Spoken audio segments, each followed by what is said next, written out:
ولا تقولوا لمن يقتل في سبيل الله أموات بل أحياء ولكن لا تشعرون ولنبلونكم بشيء من الخوف والجوع ونقص من الأموال والأنفس والثمرات وبشر الصابرين الذين إذا أصابتهم مصيبة قالوا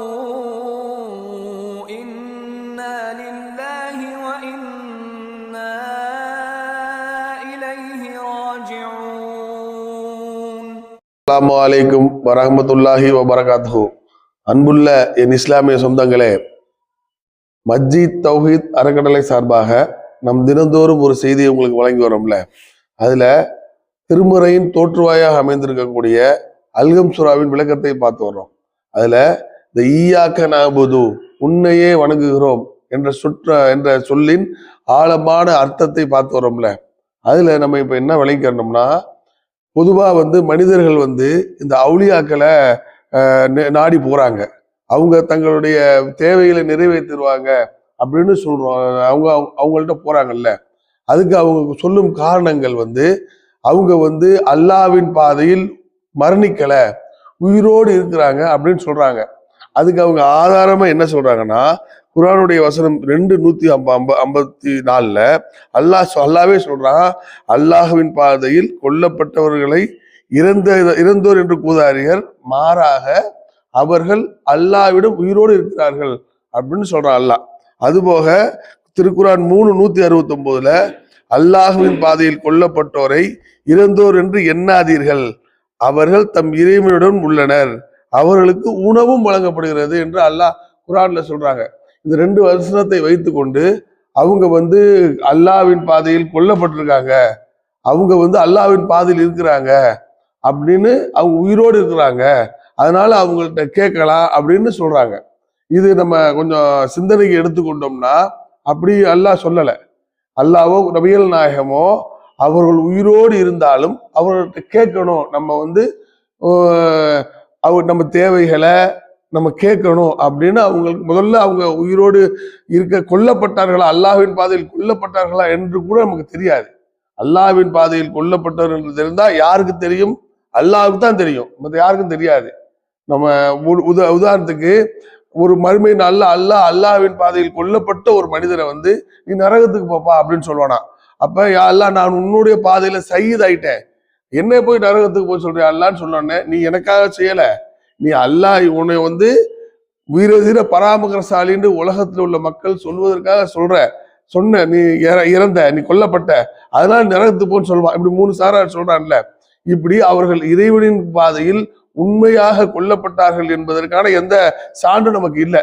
அதுபோக நபிகள் நாயகம் சொல்றாங்க, அவங்க பச்சை நிற பறவையில் அவர்கள் உயிர் ஊட்டப்பட்டு அவங்க உலகம் ஃபுல்லா திரியிறாங்க அப்படின்னு தான் சொல்லப்படுது. அவருடைய அவங்க அதுக்காக அவர்கள் கொல்லப்பட்டார்கள் என்பதற்காக நாம் அவர்களிடம் போய் நம் தேவையை கேட்கலாம் என்று எந்த குர்ஆனுடைய வசனங்களோ நபிகள் நாயகத்தோட செய்திகளோ இல்லை நம்மகிட்ட. அதுபோக அவங்க ஈசான உண்மையிலேயே ஒரு ஆளை நம்ம கடவுள் ஆக்கலாம்னா, அவங்கள்ட்ட தேவையை கேட்கலாம்னா யார்கிட்ட கேட்கலாம்னா, ஒரு வலிமையான நபியா இருக்கக்கூடிய ஈசா நபிகிட்ட கேட்கலாம்ங்க. அல்லாஹ் மறுமை நாள்ல ஒரு இந்த சம்பவத்தை பத்தி அல்லாஹ் குர்ஆன்ல சொல்றான். எப்படி சொல்றான்? ஈசனுடைய மகன் மரியமுடைய மகன் ஈசாவே, நீதான் உன்னுடைய தாயையும் உன்னையும் கடவுளாக்க சொல்லி அவங்கள்ட்ட சொன்னியா அப்படின்னு கேட்கிறானா. அது அவங்க யா அல்லாஹ், நான் எனக்கு அறிவில்லாதவற்றை நான் சொல்ல மாட்டேன், எனக்கு தகுதி இல்லாதவற்றை நான் சொல்ல மாட்டேன், நான் நான் அவர்களோடு இருந்த வரைக்கும் அவங்கள நான் வழிகேடாம பார்த்து கொண்டேன், அவங்க எந்த வழிகேடும் கடவுள் சொல்லல, ஆனா நான் நீ என் முன்பக்கம் என்னை உயர்த்தி கொண்ட போது எனக்கு தெரியாது, என்னாண்டே அவங்க என்ன செஞ்சாங்கன்னு எனக்கு தெரியாது, அவருக்கு உன்னுடைய அடிமைடா அல்ல, நீங்க அவங்கள்ட்ட என்ன வேணாலும் செய்யி அப்படின்னு சொல்லிடுவாங்களாம்.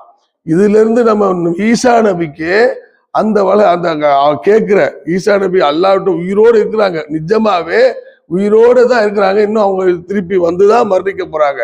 அப்படிப்பட்ட நபியவே அல்லாஹ் என்ன சொல்லல, அவங்கள்ட்ட கேட்கணும், அவங்கள்ட்ட நம்ம கோரிக்கையை வைக்கலாம் அப்படின்னு சொல்லாம இருக்கையில இந்த செத்து போன மனிதர்கள்ட்ட உண்மையிலேயே அல்லாஹ்வின் பாதையில் அவர்கள் இருந்திருந்தாலும், அல்லாஹ்வின் பாதையில் கொல்லப்பட்டிருந்தாலும் அவர்கள்ட்ட கேட்கலாம், நம்மகிட்ட அவங்கள்ட்ட கோரிக்கை வைக்கலாம் அப்படின்ற எந்த சான்றும் நபிகள் நாயகம் நமக்கு சொல்லல, குர்ஆன்ல அல்லாஹ்வும் சொல்லல. ஆகவே நம்ம ஈயாக்க நஅ்புது என்ற உன்னையே வணங்குகிறோம் அப்படின்ற நம்ம ஆழமான பிரார்த்தனைக்கு நம்ம வலு சேர்ப்பதா இருந்தா எந்த கட்டத்திலையும் இறைவன் அல்லாதவர் யார்கிட்டையுமே மறைவான விஷயங்களை நம்ம கேட்கக்கூடாது. ஒரு ஆள்கிட்ட நம்ம உதவி தேடுவதா இருந்தா, ஒரு ஆள் உயிரோடு இருக்கிறார் இருந்தா அவர்கிட்ட போய் நம்ம கேட்கலாம், இந்த உதவி செஞ்சுதாங்க அப்படின்னா அவர் எந்திரித்து தங்கள் கரங்களால் ஒரு 10 ரூபா தாங்க அப்படின்னு கேட்டோம்னா அவர் பாக்கெட்ல இருந்து எடுத்து கொடுப்பார். இப்படித்தான் உயிரோடு இருக்கிறவர்கள்ட்ட நம்ம உதவி தேட முடியுமே தவிர, அவர்கள் அல்லாஹ்வின் பாதையில் கொல்லப்பட்டிருந்தாலும் அவர்கள் அல்லாஹ்வின் புறத்துல தான் உயிரோடு இருக்காங்களே தவிர இந்த உலகத்தை விட்டு போயிட்டாங்க. அது போக மறுமை மண்ணறையில நம்ம எல்லாம் கேள்விப்பட்ட செய்திதான். எல்லா கேள்வி கணக்கெல்லாம் புரிஞ்ச பிறகு நல்லடியார்களா இருந்தா அவங்க தூங்கி கொண்டுதான், புது மாப்பிள்ளை போல தூங்கி கொண்டுதான் இருப்பாங்களே ஒழிய அவங்க நம்ம சொல்ற சொல்லலாம் அவங்களுக்கு கேட்காது. ஆக முத்தாய்ப்பா சொல்ல வேண்டும் என்றால் எந்த கட்டத்திலையும் உன்னையே வணங்குகிறோம் என்ற உறுதிமொழிக்கு ஏற்ப நம்ம நடக்கலாட்டி அல்லாஹ் நம்மை நரகத்தில் தான் கொண்டு போய் சேர்ப்பான்.